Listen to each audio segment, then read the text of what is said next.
அனைவருக்கும் வணக்கம். திருச்சிற்றம்பலம். நம்ம இன்னைக்கு வீடியோ ப்ரெடிக்ஷன் பார்க்கறதுக்கு முன்னாடி இன்னைக்கு ஒரு அற்புதமான நாள்.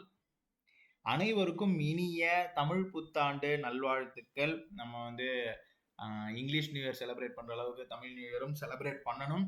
அதுதான் நம்மளுடைய பண்பாடு, கலாச்சாரம், கல்ச்சர். ஓகேவா? நம்ம வந்து இன்னைக்கு நீங்க முடிஞ்ச அளவுக்கு உங்களுக்கு வீட்டுக்கு அருகாமையில் இருக்கக்கூடிய உங்களுக்கு பிடிச்ச தெய்வம் அவங்களுடைய கோவிலுக்கு நீங்க போயிட்டு வந்தீங்க அப்படின்னா அது உங்களுக்கு நிறைய ஒரு நல் பலனை அளிக்கும். அதனால வந்துட்டு கண்டிப்பாக முடிஞ்சா இன்னைக்கு வந்து நாமக்கல் ஆஞ்சநேய தரிசனம் பண்ணுங்க. இன்னைக்கு ஒரு அற்புதமான ஒரு இயரா இருக்கும் அப்படிங்கிறதுல எந்த விதமான சந்தேகமும் இல்லை. ஓகேவா? சரி, நம்ம வந்து இப்போ ப்ரெடிக்ஷன்ஸ்குள்ள போவோம். அதுக்கு முன்னாடி ப்ரீவியூ. நேத்து நம்ம வந்து 2 மேட்ச் கொடுத்துருந்தோம் ப்ரெடிக்ஷன்ஸ். 2 மேட்சுமே வந்து நம்ம சொன்ன மாதிரி தான் நடந்திருந்தது. ஆர்சிபி வந்து ஜெயிக்கும்னு சொல்லியிருந்தோம், மும்பை இந்தியன்ஸ் ஜெயிக்கும்னு சொல்லியிருந்தோம். நம்ம வந்து நம்ம நல்லா மேட்ச் நம்ம வந்து நல்லா ப்ரெடிக்ஷன் பண்ணும்போதெல்லாம் யாருமே வந்து பெருசா கமெண்ட் பண்ண மாட்டாங்க. கெஞ்சணும் கமெண்ட் பண்ணுங்க. அதே தப்பா போயிருச்சுன்னு வைங்க, சொல்லவே தேவையில்ல. வத வத வத சென்னை சூப்பர் கிங்ஸுக்கே இந்த நிலைமை, அப்பனா நம்மளுக்கு எந்த நிலைமைன்னு பாருங்க. சென்னை சூப்பர் கிங்ஸ் ஒரு காலத்துல எத்தனை கப்பு வாங்கி கொடுத்த டீம் 4-5 மேட்ச் நல்லா விளையாடல அப்படின்னு செம்ம கடுப்புல ஏசுன்னு ஏசுறது. இது மக்களுடைய இயல்பு தான். பட் மக்கள் கொஞ்சம் மாறணும். நம்ம வந்து 2 மேட்ச் நேற்று ப்ரெடிக்ஷன்ஸ் கொடுத்துருந்தோம். இதே வந்து சாட்டர்டே 2 மேட்ச் தப்பாக தான் போயிருந்தது. அப்போ வந்து கண்டினியூஸ் 5 மேட்ச் லாஸ் ப்ரோ அப்படிலாம் சொன்னாங்க. ஸோ ப்ளீஸ் இந்த மாதிரி கொஞ்சம் பாசிட்டிவ் கமெண்ட்ஸ் போட்டு விடுங்க. நெகட்டிவ் கமெண்ட்ஸ் போடக்கூடாதுன்னு நான் சொல்லவே இல்லை. ஏன்னா ரெண்டுத்தையுமே சரியாக ரிசீவ் பண்ணிக்கணும் அப்படிங்கிறதுல வந்து நான் நிறைய பக்குவம் அடைஞ்சிருக்கேன். ஸோ இந்த மாதிரி ஒரு பாசிட்டிவாக நடந்தாலும் நீங்கள் வந்து கமெண்ட் போடலாம் அப்படிங்கிறது என்னுடைய தாழ்மையான வேண்டுகோள். ஓகேவா? சரி, இப்போ நம்ம இன்னைக்கு மேட்ச்க்கு உண்டான ப்ரெடிக்ஷன்ஸ் பார்ப்போம். இன்னைக்கு வந்து தமிழ் புத்தாண்டு அன்னைக்கு கரெக்டாக சென்னை சூப்பர் கிங்ஸ் மேட்ச் எப்படி வருதுன்னு எனக்கு தெரியல. எனக்கு இன்னொன்று என்ன தோணுதுன்னா, இப்போ ஒரு வந்து 10 டீம் இருக்கு. 10 டீம் இருக்குல்ல, 10 டீம்ல வந்து ஒரு டீமோட விளையாண்டா கிட்டத்தட்ட 18 மேட்ச் விளையாடணும். ஆனா 18 மேட்ச் விளையாடுறது இல்லை ஒரு டீம், 14 மேட்ச் தான் விளையாடுது. எனக்கு இதுலயே ஓரளவு மேனிப்புலேட் பண்றாங்களோ அப்படின்னு தோணுது. பட் ஸ்டில் ஓகே, நம்ம வந்து இன்னைக்கு மேட்ச் ப்ரெடிக்ஷன்ஸ் போவோம். Lucknow super Kings, Chennai super Kings. நீங்க நம்ம சேனலுக்கு புதுசாக வரீங்க அப்படின்னா மறக்காம நம்ம சேனலுக்கு லைக் பண்ணி சப்ஸ்கிரைப் பண்ணி வச்சுக்கோங்க. இனி வரும் காலங்களில் நிறைய ப்ரெடிக்ஷன்ஸ் போடுவோம். ஓகேவா? பட் என்ன, இப்போ நிறைய பேர் வந்து பிஎஸ்எல் போடுங்க அப்படின்லாம் சொல்றீங்க. நாம என்னன்னா இது வந்து என்னுடைய முழு நேர வேலையா இருந்ததுன்னா நான் இந்நேரத்துக்கு வேற லெவல்ல ப்ரெடிக்ஷன் கொடுத்துருப்பேன். என்னுடைய நிறைய வேலைகள்ல மத்தியில இந்த வேலையை நான் பண்றேன் அப்படிங்கிறதுனால ஐபிஎல் கொடுக்கறதுக்கே எனக்கு டைம் நிறைய தேவைப்படுது. அது இவ்வளோ பெரிய ப்ரெடிக்ஷன்ஸ்லாம் எடுக்கிறதுக்கு எனக்கு வந்து எனக்கு தெரிஞ்சு ஒரு சீசன் ஒரு சீரீஸ் என்னால் அது மட்டும் தான் கான்சென்ட்ரேட் பண்ண முடியும். பிஎஸ்எல் முடிஞ்ச அளவுக்கு கான்சென்ட்ரேட் பண்ண ட்ரை பண்ணுறேன். இதுக்கு முதல்ல வியூஸ் நல்லா போட்டோம், அதுக்கப்புறம் அதை பார்த்துக்கலாம். ஓகேவா? சரி, இப்போ நீங்க நம்ம சேனலுக்கு சப்ஸ்கிரைப் பண்ணி வச்சுக்கோங்க. இன்னும் நம்ம டெலிகிராம் சேனல் ஜாயின் பண்ணுங்க. இந்த மேட்ச் வந்து இந்த ஐபிஎல் சீசனுடைய 30வது மேட்ச் 14ஆம் தேதி நடக்கக்கூடிய 7:30 மணி மேட்ச். இது லக்னோல நடக்குது. இது வந்து லக்னோ சூப்பர் ஜெயின்ஸ் உடைய ஹோம் கிரவுண்ட் மேட்ச். ஓகேவா? நம்ம இந்த வீடியோல என்னென்னலாம் சொல்லுவோம் அப்படின்னா ஃபேண்டசி பிளேயர்ஸ் ப்ரெடிக்ஷன் சொல்லுவோம், டாஸ் வின்னர் ப்ரெடிக்ஷன் சொல்லுவோம். நீங்க இன்னும் நம்ம டெலிகிராம் சேனல்ல ஜாயின் பண்ணி வச்சுக்கோங்க. எதுக்கு ஜாயின் பண்ணணும் அப்படின்னா லாஸ்ட் மினிட்ல ப்ரெடிக்ஷன் ஏதாவது சேஞ்ச் ஆனிச்சு அப்படின்னா அங்கதான் அப்டேட் பண்ணுவோம். ஸோ மறக்காம ஜாயின் பண்ணி வச்சுக்கோங்க. நம்ம ஸ்குவாட்ல யார் யார் இருக்கான்னு பார்ப்போம். லக்னோ சூப்பர் ஜெயின்ஸ்ல வந்து இவங்கெல்லாம் ஸ்குவாட்ல இருக்காங்க. அடுத்ததா சென்னை சூப்பர் கிங்ஸ்ல இவங்கெல்லாம் ஸ்குவாட்ல இருக்காங்க. நேத்தன் எலிஸ், விஜய் சங்கர், ஸ்ரேயஸ் கோபால் இவங்கெல்லாம் இருக்காங்க. அடுத்த இப்போ ஸ்ட்ரைட்டா நம்ம ப்ரெடிக்ஷன்ஸ்குள்ள போவோம். ஃபேர் பிளே கேட்டகரியில் இன்னைக்கு யார் யார் வராங்க? எய்டன் மார்க்ரம் நல்லா விளையாடுவாரு. ஷர்துல் தாக்கூர், ராகுல் திரிபாதி, நூர் அகமது, தெவன் கான்வே, மத்தீஷா பத்திரானா. ஸோ கிட்டத்தட்ட இதில் வந்து 2 எல்எஸ்ஜி 4 சிஎஸ்கே அப்படிங்கிற விதத்தில் வந்திருக்கு. அடுத்த எபோ ஆவரேஜில் வந்து ரிஷப் பந்த் இன்னைக்கு எபோ ஆவரேஜ், ருத்ராஜ் கெய்க்வாட், ரச்சின் ரவீந்திரா, ரவிச்சந்திர அஸ்வின், ரவீந்திர ஜடேஜா. ஸோ இவங்க 4 பேருக்குமே வந்து இன்னைக்கு எபோ ஆவரேஜ் கேட்டகரி. ஸோ நல்லா தான் விளையாடுவாங்க, எடுத்துக்கலாம். அடுத்த நோட்டபிள் பிளேயர்ல வந்துட்டு மிச்சல் மார்ஷ் வருவார். அவர் பிளேயிங் லெவனில் இருந்தாருன்னா பார்ப்போம். திக்வேஜ் சிங் வருவார். அப்புறம் அப்துல் சமாத். இவங்க 3 பேருமே நோட்டபிள் கேட்டகரியில் வருவாங்க. அடுத்ததா எஃபெக்டிவ் பிளேயர் கேட்டகரியில் வந்து ஜெய்மி ஓவர்டன் வருவார். நான் வந்து பிளேயிங் லெவனில் வந்து போன மேட்ச் என்ன வச்சு எடுத்திருந்தாங்களோ அந்த மாதிரி தான் எடுத்திருப்போம். அதுக்கு முந்தின மேட்ச் எடுத்திருப்போம். அதனால நான் என்ன சொல்ல வரேன் அப்படின்னா பிளேயிங் லெவன் ப்ரெடிக்ஷன்ஸ் போட்டதுக்கப்புறம் ப்ரெடிக்ஷன் மாறும். அதனால நம்ம அதுக்கேற்ற மாதிரி ஒரு ப்ரெடிக்ஷன்ஸை வந்து கடைசி நேரத்தில் தர முடியுமா அப்படிங்கிறத பார்க்குறேன். அப்படியே இருந்தாலும் இன்னைக்கு சந்திராஷ்டமா ஜெய்மி ஓவர்டனுக்கு, அதனால எடுத்துக்க வேண்டாம் அப்படின்னு நான் சொல்லுவேன். டேலண்ட்ஃபுல் பிளேயர்ஸில் வந்து ஆகாஷ் தீப் சிங் வராரு, எடுத்துக்கலாம். அடுத்ததான் நான் பிளேயிங் கேட்டகரியில் யார் யார் நல்லா விளையாடுவாங்க விளையாட மாட்டாங்க அப்படின்னு பார்ப்போம். பிரின்ஸ் யாதவ் நல்லா விளையாடுவார், ஷபாத் அகமது வேணாம், அப்புறம் மணிமாறன் சித்தார்த் நல்லா விளையாடுவார், ரவி பிஷ்னாய் ஹிம்மத் சிங் வேண்டாம், மேத்யூ பிரிட்ஸ்கியும் வேண்டாம், அர்ஷின் குல்கர்னி வேண்டாம், ஹங்கர் கேக்கர் எடுத்துக்கலாம், யுவராஜ் சௌதாரி வேணாம், ஆரியன் ஜுவேல் வேணாம், ஆகாஷ் சிங் வேணாம், மயங்க் யாதவ் வேணாம். அடுத்தா சமர் ஜோசப் அவருமே இன்னைக்கு வேணாம், நேத்தன் நெலிஸ் வேண்டாம், தீபக் ஹூடா வேண்டாம், சாம் கரன் எடுத்துக்கலாம், ஸ்ரேயஸ் கோபால் நல்லா விளாட மாட்டாரு, ஷெய்க் ரஷீத் நல்லா விளாடுவார். அடுத்தா அன்சுல் கம்போஜ் அவர் வந்து இன்னைக்கு அவருமே இன்னைக்கு வேணாம். குர்ஜப்னீத் சிங் வந்து நல்லா விளையாடுவார், கமலேஷ் நாகர்கோட்டி நல்லா விளையாட மாட்டார், முகேஷ் சௌதாரி நல்லா விளையாடுவார். இப்போ நம்ம வந்து டீம் பர்ஃபார்மன்ஸ் பார்ப்போம். டீம் பர்ஃபார்மன்ஸ் பார்க்கும் பொழுது என்ன தெரியுது அப்படின்னா, சிஎஸ்கேல கிட்டத்தட்ட நிறைய பிளேயர்ஸ் நம்ம இன்னொன்று என்னன்னா ஃபேர் பிளே சென்சேஷனில் வந்து நம்ம செகண்ட் கேட்டகரியில் தான் வச்சுக்கணும், அதை விட்டுருணும். மீதி எபோ ஆவரேஜ், டேலண்ட்ஃபுல், எஃபெக்டிவ், நோட்டபிள் அதை எடுத்துக்கிட்டீங்க அப்படின்னா எனக்கு தெரிஞ்சு வெறும் எபோ ஆவரேஜும் எஃபெக்டிவ் மட்டும்தான் இருக்கு. அதுவும் நீங்கள் இந்த மீதி இருக்கிற ஃபேர் பிளே கேட்டகரியை நீங்கள் சிஎஸ்கேல தூக்கிட்டீங்கன்னு வைங்களேன், 4 பிளேயர் எடுத்துட்டீங்கன்னா கிட்டத்தட்ட ஒரு 5 பிளேயர் தான் நல்லா விளையாடுவாங்க சிஎஸ்கேல அப்படிங்கிற மாதிரி இருக்குது. அதே எல்எஸ்டியில் வந்து நீங்கள் ஃபேர் பிளேவை தூக்கிட்டீங்க அப்படின்னா 2 பிளேயரை தூக்கிடணும், 2 தூக்கிட்டீங்கன்னா 7ல் 2 போச்சுன்னா 5. ஸோ இதில் 5 4 மோரோவர் கிட்டத்தட்ட சேம் தான். இன்னைக்கு கொஞ்சம் நல்ல ஃபைட் இருக்கும் அப்படின்னு எதிர்பார்க்கலாம். சிஎஸ்கே பொதுவாகவே நல்லா தொப்புன்னு விக்கெட் விழுந்துரும். பட் இன்னைக்கு மேட்சை பொறுத்த வரைக்கும் இன்னைக்கு சிஎஸ்கேக்கு வாய்ப்பு இருக்குமா அப்படின்னு கேட்டிங்கன்னா 50-50 தான். 50-50னா எப்படின்னா நான் சொல்கிறேன், அடுத்தடுத்த ப்ரெடிக்ஷன்ஸில் சொல்கிறேன். எப்படின்னா இது வந்து ஒரு மெத்தட் ஆஃப் ப்ரெடிக்ஷன்ஸ். இதில் வந்து சிஎஸ்கேக்கு வாய்ப்புகள் ஈக்குவலாக தான் இருக்கு, எல்எஸ்டி வர்சஸ் சிஎஸ்கே. இதில் கிராஃபில் உங்களுக்கு அதிகமாக எடுத்துக்கிறத வந்து எடுத்துக்க வேண்டாம். பட் ஸ்டில் நான் வந்து சொல்கிறேன். இன்னொன்று என்னன்னா, இப்போ நம்ம பிளேயர்ஸ் 11 ப்ரெடிக்ஷன்ஸ் இருக்குல்ல, பிளேயிங் 11, அதை வந்து நம்ம அவங்க மாற்றிட்டாங்கன்னு வைங்களேன், அதை நம்மளுக்கு வந்து ப்ரெடிக்ஷன்ஸ் மாறும். அப்படிதான் நேற்று வந்து கருண் நாயர்னு ஒருத்தர் நல்லா வந்து விளையாடுறாரு, அவரெல்லாம் நம்ம வந்து பிளேயிங் 11 எடுக்கவே இல்லை. பிளேயிங் 11 எடுத்திருந்தோம் அப்படின்னா கண்டிப்பாக வந்து ஒரு மாறுதல்கள் வந்திருக்கும்.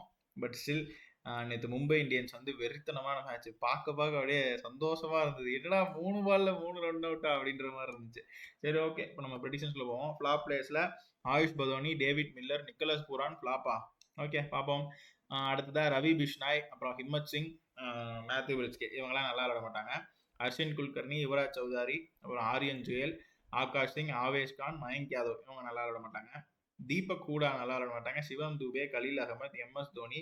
எம்எஸ் தோனிக்கு இன்னைக்கு நல்லா இல்லை அப்படிங்கிற மாதிரி வருதுங்கிற பட்சத்தில் இன்னைக்கு வந்து சிஎஸ்கேக்கு ஒரு கேப்டன்சி டவுன்ஃபால் இருக்குமா அப்படின்னு நீங்க கேட்டீங்கன்னா இருக்கிறதுக்கு வாய்ப்புகள் இருக்கு. ஏன்னா இப்போ போன மேட்சே கேப்டன் அவர் தான் பண்ணாரு. அவர் வந்து போன அந்த கேகேஆர் வர்சஸ் சிஎஸ்கே மேட்ச்ல ப்ரெடிக்ஷன் எடுத்து பார்த்தீங்கன்னா எம்எஸ் தோனி நல்லா விளையாட மாட்டார் அப்படிங்கிற மாதிரி போட்டிருந்தோம்.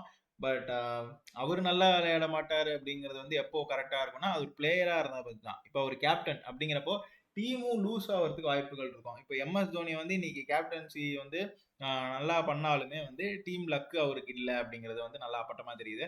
ஸோ பொறுத்து இருந்து பார்ப்போம். ஸ்ரேயஸ் கோபால் நல்லா விளையாட மாட்டார். விஜய் சங்கர், ஐயோ விஜய் சங்கர் கடப்பாறை, அவர் தான் வந்து நிறைய இடத்துல வந்து 120 பால்ல 100 ரன் அப்படின்னு எடுக்கக்கூடிய ஒரு நல்ல பிளேயர். ஓகேவா. அடுத்ததா கமலேஷ் நாகர்கோட்டி நல்லா விளையாட மாட்டார். ப்ராமிசிங் பிளேயர் கேட்டகரி அப்படின்னு பார்த்துக்கிட்டிங்கன்னா மிச்சல் மார்ஷ் இன்னைக்கு பிளேயிங் லெவலில் இருந்தாருன்னா நல்லா விளையாடுவார், ப்ராமிசிங்காக எடுத்துக்கலாம். அப்புறம் பிரின்ஸ் யாதவ் வருவாங்க, ரிஷப் பந்த். நேற்று நம்ம வந்து சொல்லியிருந்த ஒரு ப்ராமிசிங் பிளேயர் வந்து சஞ்சு சாம்சன் ப்ராமிசிங் பிளேயர் சொல்லியிருந்தோம். சஞ்சு சாம்சன் நல்லா தான் விளையாண்டுருந்தாரு, மறந்துச்சு, அது ஒன்று தான் ஞாபகம் வந்துச்சு. அடுத்ததான் ரிஷப் பந்த் நல்லா விளையாடுவார், திக்வேஷ் சிங் நல்லா விளையாடுவார், மணிமாறன் சித்தார்த், அப்துல் சமாத், ஆகாஷ் தீப், அப்புறம் இவங்கெல்லாம் வந்து எல்எஸ்சியில் நல்லா விளையாடுவாங்க. ருத்ராஜ் கெய்க்வாட் ஃப்ரம் சிஎஸ்கே, ரச்சின் ரவீந்திரா, ரவிச்சந்திர அஸ்வின், அப்புறம் ரவீந்திர ஜடேஜா. ஸோ இவங்க 4 பேருமே வந்து கிட்டத்தட்ட ஒரே மாதிரி அமைப்பை கொண்டவங்க தான். ஒன்று இதில் வந்து இவங்க 4 பேருமே சூப்பராக பெர்ஃபார்ம் பண்ணுவாங்க, அப்படி இல்லைன்னா இந்த 4 பேருமே நல்லா விளாட மாட்டாங்க அப்படிங்கிற அமைப்பு தான் ஜாதகத்தில் காட்டுது. கொஞ்சம் அலசி ஆராய்ஞ்சதில் அப்படிதான் தெரியுது. நீங்கள் நல்லா நோட் பண்ணீங்கன்னா தெரியும். ரவீந்திர ஜடேஜா நீங்கள் முன்ன போன சீசன்லலாம் பார்த்தீங்கன்னா அஸ்வின் வந்து ஆர்ஆர்ல இருந்திருப்பாங்க. சிஎஸ்கே வர்சஸ் ஆர்ஆர் மேட்ச்லலாம் பார்த்தீங்கன்னா ஜடேஜாவும் நல்லா பர்ஃபார்ம் பண்ணுவாங்க, அஸ்வினும் நல்லா பர்ஃபார்ம் பண்ணுவாங்க. ஸோ அந்த மாதிரி அமைப்புகள் ஜாதகத்தில் இருக்குது. ஸோ பொறுத்து இருந்து பார்ப்போம். அடுத்ததாக குர்ஜப்னீத் சிங், முகேஷ் சௌதாரி இவங்கெல்லாம் நல்லா விளையாடுவாங்க. அப்படிங்கிறத பார்த்தாலே இந்த 4 பில்லருமே வந்து நல்லா விளையாண்டுட்டாலே சிஎஸ்கே நல்லா தான் வரும். ஸோ பொறுத்து இருந்து பார்ப்போம். அடுத்ததாக இன்னிங்ஸ் வைஸ் ப்ரெடிக்ஷன் பார்ப்போம். எய்டன் மார்க்கம், ஆயுஷ் பதோனி வந்து செகண்ட் இன்னிங்ஸ் நல்லா விளையாட மாட்டாங்க, ஃபர்ஸ்ட் இன்னிங்ஸ் ஆவரேஜ். அதுவும் எய்டன் மார்க்கம் நாளைக்கு வந்து ஃபர்ஸ்ட் டவுன் இறங்குறாரு அப்படின்னா மேபி விக்கெட் வர்றதுக்கான வாய்ப்புகள் இருக்கும். டேவிட் மில்லர் ஃபர்ஸ்ட் இன்னிங்ஸ்லாம் நல்லா விளையாட மாட்டார், செகண்ட் இன்னிங்ஸ்லாம் நல்லா விளையாடுவார். Mitchell Marsh first innings average, second innings நல்லா விளையாட மாட்டார். பிரின்ஸ் யாதவ், ஷபாஸ் அகமத், நிக்கலஸ் பூரான், அப்புறம் வந்து ரிஷப் பந்த் ஃபர்ஸ்ட் இன்னிங்ஸ்லாம் நல்லா விளையாட மாட்டாங்க, செகண்ட் இன்னிங்ஸ்லாம் சூப்பராக விளையாடுவாங்க. Digvesh Singh first innings average, second innings வந்து நல்லா விளையாட மாட்டார். Manimaran Siddharth first innings average, second innings வந்து வேஸ்ட்டு. ரவி பிஷ்னாய் 2 இன்னிங்ஸ்லையுமே சூப்பராக விளையாடுவார். ஸ்ரதுல் தாக்கூர் வந்து ஃபர்ஸ்ட் இன்னிங்ஸ் நல்லா ஆவரேஜ், செகண்ட் இன்னிங்ஸ் நல்லா விளையாட மாட்டாங்க. அதே மாதிரி தான் ஹிம்மத் சிங்கும். Matthew Breetzke second innings, first innings ரெண்டுத்துலையுமே நல்லா விளையாடுவார். அப்துல் சமாத் வந்து first innings average, second innings நல்லா விளையாடுவார். அர்ஷின் குல்கர்னி செகண்ட் இன்னிங்ஸ் நல்லா விளையாடுவார், first innings average, first innings நல்லா விளையாட மாட்டார். ராஜ்வர்தன் அங்கர்கர் வந்து ஃபர்ஸ்ட் இன்னிங்ஸ் வந்து ஆவரேஜ், செகண்ட் இன்னிங்ஸ் வந்து சூப்பராக பர்ஃபார்ம் பண்ணுவார். இருங்க, ஃபர்ஸ்ட் இன்னிங்ஸ் வந்து ஆவரேஜ், செகண்ட் இன்னிங்ஸ் நல்லா விளையாட மாட்டார். யுவராஜ் சௌதரி செகண்ட் இன்னிங்ஸ் நல்லா விளையாடுவார், ஃபர்ஸ்ட் இன்னிங்ஸ் நல்லா விளையாட மாட்டார். ஆரியன் ஜுவல் செகண்ட் இன்னிங்ஸ் நல்லா விளையாடுவார், ஃபர்ஸ்ட் இன்னிங்ஸ் நல்லா விளையாட மாட்டார். ஆகாஷ் தீப், ஆகாஷ் சிங், ஸோ அவங்க 2 பேருமே வந்து ஃபர்ஸ்ட் இன்னிங்ஸ்லாம் ஆவரேஜ், செகண்ட் இன்னிங்ஸ்லாம் நல்லா விளையாட மாட்டாங்க. அப்புறம் Avesh Khan, Mayank Yadav, Shamar Joseph, Nathan Ellis, இவங்க வந்து 4 பேருமே வந்து செகண்ட் இன்னிங்ஸ்லாம் நல்லா விளையாடுவாங்க, ஃபர்ஸ்ட் இன்னிங்ஸ் ஆவரேஜ். ராகுல் திரிபாட்டி சொல்லவே வேணாம், பொழுதுனைக்கு ஆவரேஜ் தான். பட் இருந்தாலும் ப்ரிடிக்ஷன் படி நம்ம வந்து 2வது இன்னிங்ஸ் நல்லா விளையாட மாட்டார், first innings average. Ruturaj Gaikwad second இன்னிங்ஸ்லாம் நல்லா விளையாடுவாங்க, ஃபர்ஸ்ட் இன்னிங்ஸ் வந்து ஆவரேஜ், ஃபர்ஸ்ட் இன்னிங்ஸ் நல்லா விளையாட மாட்டாங்க. தீபக் கூட 2 இன்னிங்ஸுமே நல்லா விளையாடுவார் அப்படின்னு ஜோதிட ரீதியாக காட்டுது. அடுத்ததாக ரச்சின் ரவீந்தர், ரவிச்சந்திர அஸ்வின் செகண்ட் இன்னிங்ஸ்லாம் நல்லா விளையாடுவாங்க, ஃபர்ஸ்ட் இன்னிங்ஸ் வந்து நல்லா விளையாட மாட்டாங்க. Sam Curran first innings average, second innings நல்லா விளையாட மாட்டாங்க. சிவம் துபே செகண்ட் இன்னிங்ஸ்லாம் நல்லா விளையாடுவாங்க, first innings average. Khaleel Ahmed, Noor Ahmad வந்து ஃபர்ஸ்ட் இன்னிங்ஸ்னா ஒரு ஆவரேஜ் பர்ஃபார்மன்ஸ் இருக்கும், செகண்ட் இன்னிங்ஸ்லாம் நல்லா விளையாட மாட்டாங்க. ரவீந்திர ஜடேஜா, அப்புறம் MS தோனி இவங்க 2 பேருமே வந்து செகண்ட் இன்னிங்ஸ்லாம் நல்லா விளையாடுவாங்க, first innings average performance. Suresh Gopal 2 இன்னிங்ஸுமே நல்லா விளையாடுறது. Devon Conway first innings average, second innings நல்லா விளையாட மாட்டாங்க. ஷேக் ரஷீதும் அதே மாதிரி தான். அன்சுல் கம்போஜ், ஜெய்மி ஓவர்லேருந்து செகண்ட் இன்னிங்ஸ் நல்லா விளையாடுவாங்க, ஃபர்ஸ்ட் இன்னிங்ஸ் நல்லா விளையாட மாட்டாங்க. விஜய் சங்கர் வந்து first innings average, second innings வந்து நல்லா விளையாட மாட்டாங்க. குர்ஜப்னீத் சிங், கமலேஷ் நாகர்கோட்டி செகண்ட் இன்னிங்ஸ்லாம் நல்லா விளையாடுவாங்க, ஃபர்ஸ்ட் இன்னிங்ஸ் வந்து ஆவரேஜ், நல்லா விளையாட மாட்டாங்க. ஸ்டில் அப்புறம் வந்து Matheesha Pathirana first innings average, second innings நல்லா விளையாட மாட்டார். முகேஷ் சௌதாரி செகண்ட் இன்னிங்ஸ்லாம் நல்லா விளையாட மாட்டார், ஃபர்ஸ்ட் இன்னிங்ஸ்னா ஆவரேஜ். ஸோ இப்போ வந்து இன்னிங்ஸ் ப்ரெடிக்ஷன்ஸ் பார்த்தாச்சு, இப்போ பிளேயர்ஸ் ப்ரெடிக்ஷன்ஸ் பார்ப்போம். சாரி, இது மேட்ச் வின்னர் ப்ரெடிக்ஷன்ஸ் பார்ப்போம். அந்த வரிசையில் இன்னைக்கு லக்னோ சூப்பர் ஜெயின்ஸுக்கு ஒரு 55% வாய்ப்புகள் அதிகமாக இருக்கு, சிஎஸ்கேக்கு கொஞ்சம் கம்மி தான்.